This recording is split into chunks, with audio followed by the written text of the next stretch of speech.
Hi, everyone. It is time for Sunday school for April 5th, Palm Sunday. So, whenever you are getting to enjoy this. So, this year, Palm Sunday looks a lot different for us. Normally, we don't even have Sunday school. So, yay, we get to have Sunday school for Palm Sunday, which is very exciting. And actually, a lot of what we're talking about today is going to be talking more about the events that are happening this week during Holy Week. So, during the service, if you are listening to this before, watching this before Sunday, you'll get to enjoy kind of a palm parade with Pastor Kayla, or if you're listening to this afterwards, hopefully you got to enjoy that. So we're going to spend a little bit of time talking about Palm Sunday, but we're mostly going to be talking about the things that happen during Holy Week, and then talking about preparing our families and our hearts for Easter. This is a very exciting, very important week as Christians, and so I want to spend some time talking about the things that we are observing this week and what we are leading into. So I'll talk a little bit about, during the church service, I talk a little bit about Palm Sunday is we remember Jesus' entrance into Jerusalem. And so, like usually we have the palm branches that we wave. So the people, as Jesus came into Jerusalem, waved palm branches. It was a parade. It was an exciting, happy event when Jesus came into the city. It was also a very big deal because they were saying, Jesus represents the things we want to change in this city and the things that we think need to be changed in our society. And that was a very big deal. And it was kind of a sort of like a protest. So if you've heard of protest before, that is when you are standing up for something that you think needs to change. And so Jesus comes into Jerusalem in this very triumphant, very big way. And so that's what we remember today. So now I'm going to kind of walk you through the Holy Week. So the different things we are going to be remembering throughout this week. A lot of them are a little sad, and it's okay to feel sad about them. That they're sad events. And we do know, though, that we get to end this week with Easter.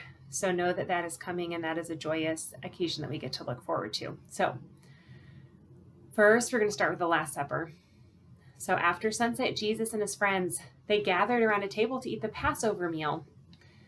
Jesus looked at his friends and told them that the meal they were going to share was special. It was probably the last meal they would have together.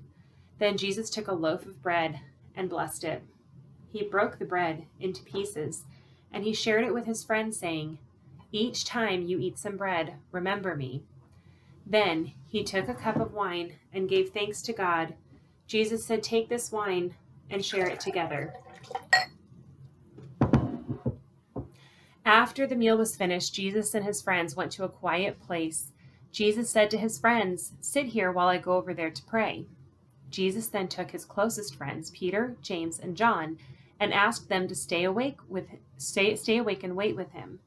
Jesus started praying, telling God about his feelings. Jesus asked God to help him get through the hard times that were going to happen soon. Then Jesus was awake for a while, listening to God. Jesus prayed such a long time that the disciples kept falling asleep, too tired to stay awake as they waited.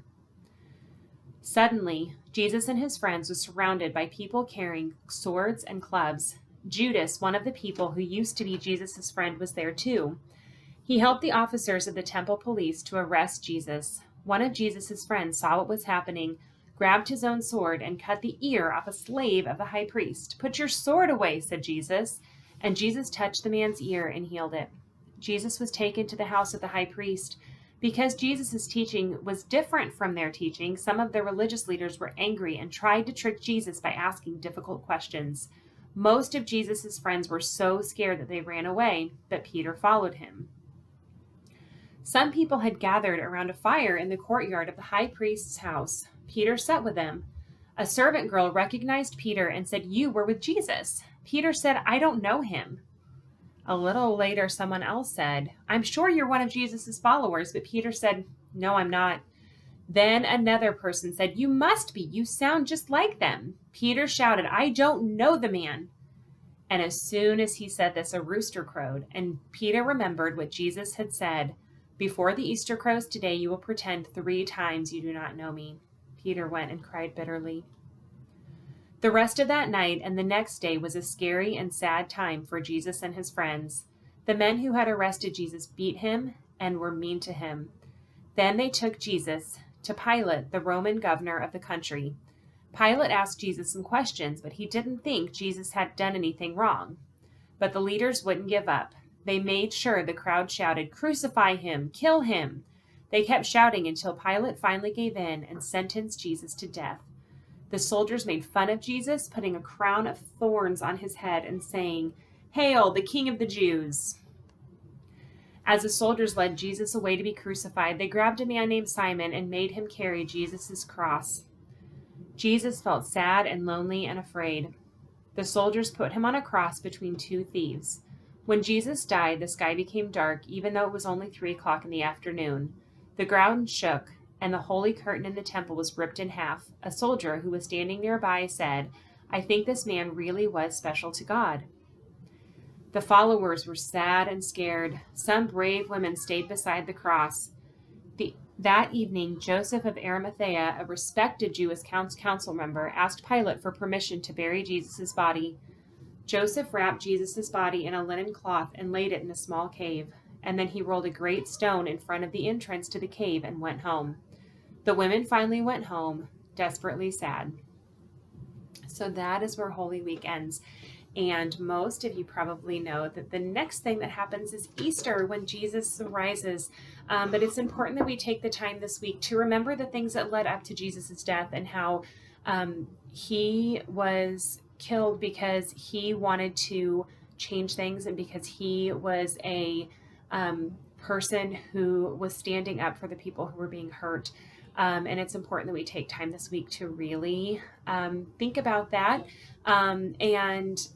So definitely talk to your parents about what those things mean. And there are some special services this week that you are able to attend online with your families if you would like to.